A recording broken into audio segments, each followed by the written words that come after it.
Semoga diberi kesehatan serta rezeki yang berlimpah. Ngomong-ngomong tentang film, kali ini Mimin bakal ngelanjutin spoil film dari The Outlaws. Tapi Mimin ingetin kalian semua buat nonton rangkuman film yang pertama dulu ya, biar tahu alurnya. Link Mimin taruh di pojok kanan atas dan di deskripsi video.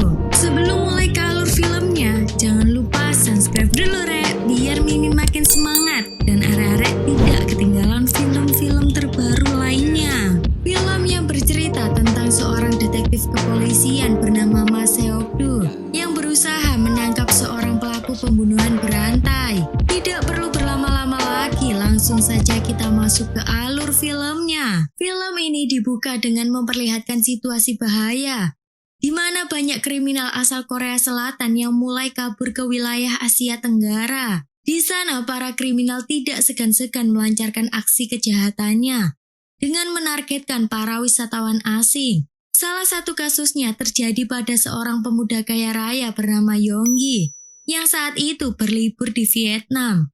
Dirinya mensurvei sebuah lokasi. Ia juga berniat membelinya. Tak disangka, yang ia percaya sebagai makelar ternyata adalah sekelompok penjahat yang hanya ingin menguras harta Yonggi. Yonggi dihajar habis-habisan. Salah satu penjahat itu bernama Kang Haesang dan tangan kanannya Icul. Dan film The Round Up pun dimulai.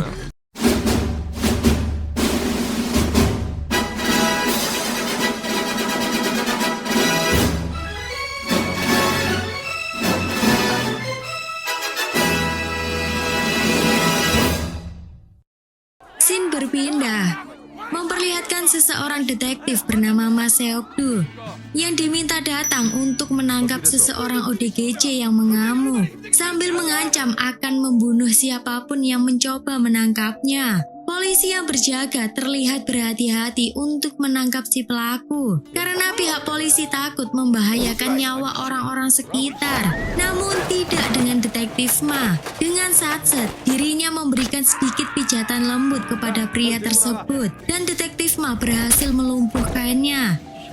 Esok harinya, Kapten Kepolisian bernama Jeonji mengumumkan pada semua timnya bahwa salah satu dari mereka akan dikirim ke Vietnam untuk menjemput seorang kriminal yang bernama Yu Junho. Namun dirinya malah menyerahkan diri begitu saja ke pihak polisi Vietnam. Singkat cerita, Detektif Ma dan Kapten John akhirnya berangkat menuju Vietnam. Sesampai di Vietnam, mereka dijemput oleh konsultan jenderal Korea bernama Park. Saat sampai di kantor konsultan, Detektif Ma dan Kapten John dipertemukan dengan Yu Junho. Detektif Ma menginterogasi Junho. Karena Junho tidak kooperatif, terpaksa Detektif Ma menggunakan cara yang sedikit kasar. Sedikit pijatan kecil membuat Junho mengatakannya sejujurnya tentang keputusan untuk membunuh Yonggi. Junho juga memberikan informasi rekannya yang bernama Jangna. Setelah mendapat informasi tempat tinggal teman dari Junho, Detektif Ma dan Kapten John akhirnya langsung bergegas menemui Jangna. Setelah menemukan lokasinya, Detektif Ma dan John terkejut melihat Jangna sudah tewas dalam keadaan terluka di sekujur tubuhnya. Jasadnya lalu dibawa ke sektor konsultan untuk diperiksa lebih lanjut. Detektif Ma langsung mengabarkan pada Junho kenapa temannya malah tewas. Detektif Ma memaksa Junho memberitahu semuanya. Siapa yang membunuh Jangna dan mengapa Junho sangat ingin dibawa ke Korea. Jadi beberapa hari yang lalu, setelah para penjahat mengajar Yonggi, saat itu ternyata Kang berselisih dengan kelompok Junho. Sampai si Yonggi ini sempat kabur Lalu kelompok Junho mengejar si Yonggi sampai berhasil menangkap dirinya kembali.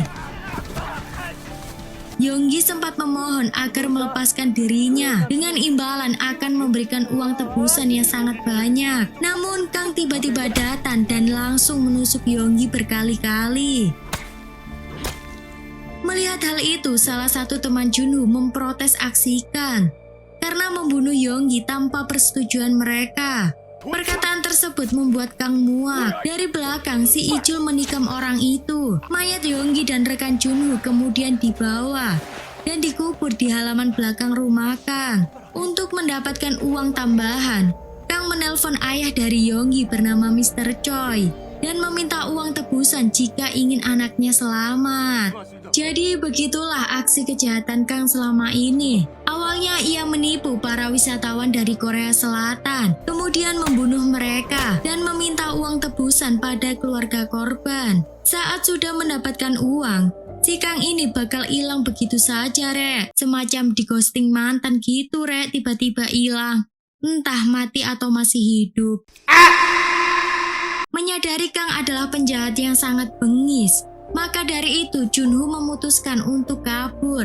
Dan sekarang temannya Jangna malah tewas. Itulah mengapa dirinya memilih menyerahkan diri, serta berharap segera dideportasi menuju Korea, agar dirinya bisa terbebas dari kekejaman Kang.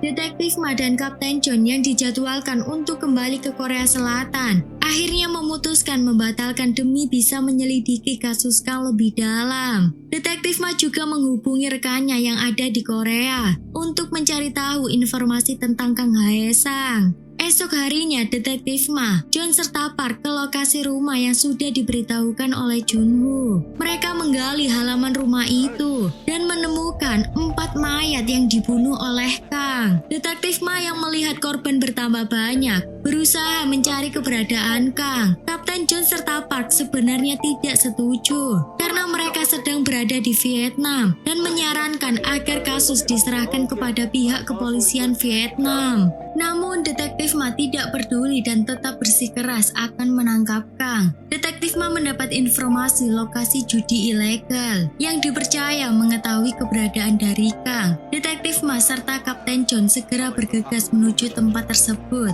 Saat sampai di tempat perjudian, mereka tidak disambut dengan baik oleh semua preman-preman di sana. Detektif Ma yang tidak suka basa-basi sedikit memberi pelajaran olahraga, sampai akhirnya orang yang ia cari muncul dan menodongkan pistol ke arahnya. Detektif Ma dengan santai mengambil pistol dan mengancam mereka balik. Orang itu akhirnya mengatakan alamat rumah Kang saat ini. Di tengah perjalanan menuju lokasi Kang, Detektif Ma mendapat informasi dari rekannya yang ada di Korea kalau Yonggi adalah anak seorang pemilik perusahaan ternama yang ada di Korea.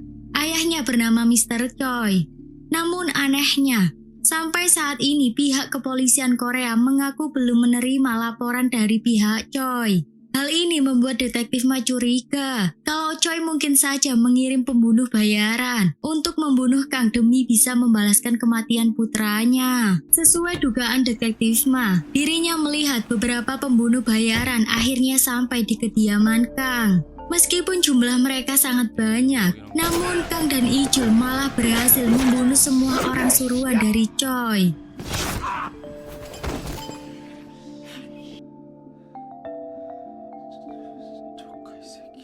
Penyerangan itu membuat Kang marah. Dirinya menelpon Choi dan mengancam akan segera pergi ke Korea untuk balas dendam. Beberapa saat kemudian, Detektif Ma dan Kapten John akhirnya tiba di rumah Kang. Mereka sangat terkejut melihat banyak orang yang tewas. Dari sini, Detektif Ma menyimpulkan bahwa Kang adalah seorang psikopat berdarah dingin. Saat Detektif Ma dan John mengidentifikasi tempat tersebut, mereka dikejutkan dengan penyerangan Kang. Kang juga sampai melukai Kapten John. Detektif Ma yang melihat hal itu tentu saja sangat emosi dan berusaha menghentikan aksi Kang. Sadar kalau Detektif Ma sangat kuat dan Kang saat itu sedang terluka, memilih untuk kabur meninggalkan si Ijul untuk menjadi teman bermain Detektif Ma. Akibat luka dari Kapten John dan Ijul cukup parah, terpaksa harus dirawat di rumah sakit Vietnam. Setelah itu, Detektif Ma pergi menemui Ijul untuk menanyakan di mana Kang akan pergi. Sementara itu, di luar terjadi sedikit keributan. Pihak kepolisian memaksa Kapten John dan Detektif Ma agar segera dideportasi ke Korea Selatan. Hal ini karena mereka sudah melangkah terlalu jauh dalam kasus kejahatan yang sebenarnya bukan hak mereka. Mendengar hal itu, Detektif Ma menerima keputusan dengan senang hati karena ia baru saja diberitahu oleh Ijul kalau Kang juga akan menuju Korea untuk menemui Mr. Choi. Begitu sampai di Korea, Detektif Ma langsung menemui seseorang bernama Jang Isu. Kalau kalian ingat, Di film pertama, Jang Isu ini sempat tertusuk, tapi ternyata dia masih hidup. Mimin kira juga udah mati. Jang Isu adalah orang yang tahu banyak hal mengenai kapal-kapal ilegal yang mungkin ditumpangi oleh Kang. Awalnya Jang Isu menolak bekerja sama, namun dengan sedikit teknik pemecah biji, akhirnya Jang Isu mau memberikan informasi yang ia ketahui.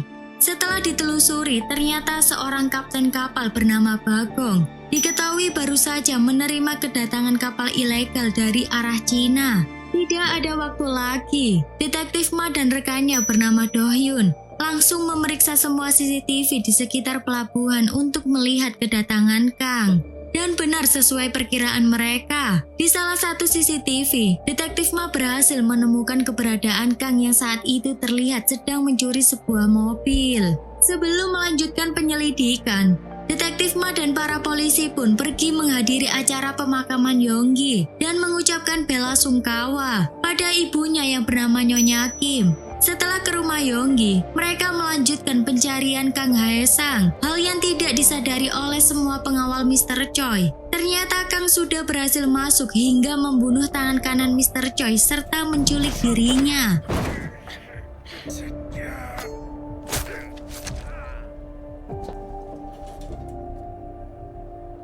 Kang juga membawa dua rekannya yaitu Ginjul dan Suncul. Mereka adalah dua pembunuh bayaran yang sama bengisnya seperti Kang. Ini terlihat ketika dua bersaudara tersebut menghabisi orang-orang suruhan dari Mr. Choi yang sudah menunggu di luar. Seorang polisi yang melihat dari CCTV Mr. Choi diculik langsung mengabarkan hal tersebut kepada Detektif Ma. Kang juga menggunakan Mr. Choi untuk memeras Nyonya Kim. Jika ingin melihat suaminya selamat, Nyonya Kim harus membawa uang sebesar 2 miliar. Nyonya Kim lalu mengajak Kang untuk bertemu di suatu tempat, dan ia berjanji akan memberikan uangnya secara cash setelah melihat suaminya masih hidup.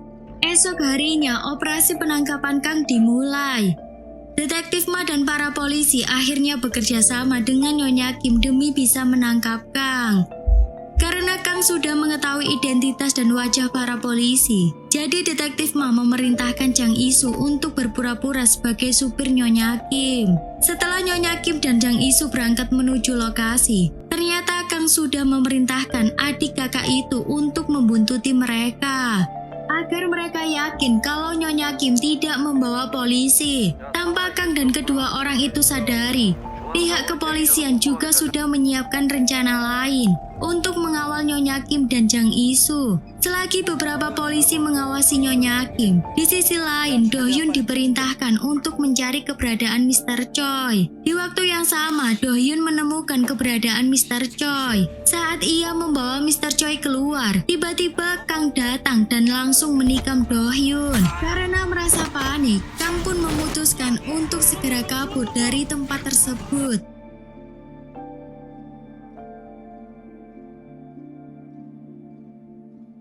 Beberapa saat kemudian, Kapten John datang dan mengevakuasi Do Hyun serta Mr. Choi. Mengetahui mereka dalam pengawasan polisi, Kang segera mengabarkan kedua Chul bersaudara untuk segera kabur. Chul bersaudara malah berpikir kalau Kang berbohong dan ingin mendapatkan uang itu sendiri. Di waktu yang sama, Kapten John mengabarkan kepada Detektif Ma kalau Mr. Choi berhasil selamat. Mengetahui hal tersebut, Detektif Ma langsung memerintahkan Jang Isu untuk terus melanjutkan perjalanannya dengan pengawalan polisi di belakang. Chul bersaudara yang tidak peduli dengan peringatan Kang bersikeras mengejar mobil Nyonya Kim hingga menuju parkiran sebuah mall. Setelah Nyonya Kim turun dari mobil dan kabur memasuki mall, Jang Isu malah kabur sendirian dengan semua uangnya.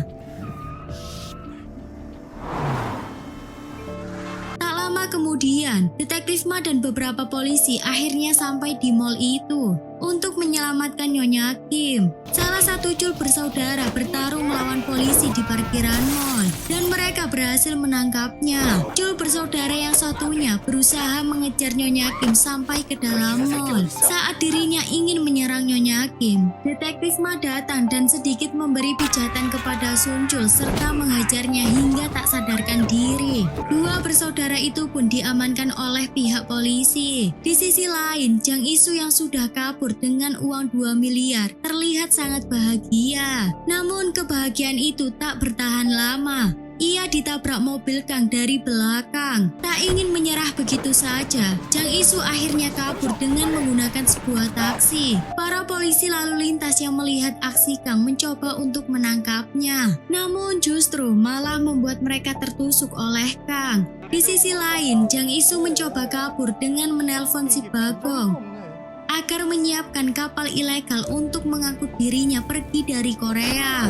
Kang yang sudah menduga hal itu segera menyusul Jang Isu ke pelabuhan. Tanpa perlu kekerasan, Jang Isu langsung ciut melihat kedatangan Kang. Kang lalu membawa koper berisi uang tersebut. Karena menggunakan kapal sudah terlalu beresiko, dirinya menggunakan bus kota. Namun ternyata Jang Isu sudah melaporkan hal tersebut kepada Detektif Ma. Dengan begitu, bus yang ditumpangi oleh Kang langsung diberhentikan. Sebelum salam olahraga, Detektif Ma menyuruh agar semua orang untuk turun dari bus agar tidak membahayakan para penumpang. Dengan parang andalannya, Kang menyerang Detektif Ma secara membabi buta. Meskipun Detektif Ma tanpa menggunakan senjata, dirinya tak gentar sedikit pun. Dengan kemampuan bela diri yang hebat, Detektif Ma berhasil menangkap Kang. Akhirnya kerja keras semua polisi membuahkan hasil.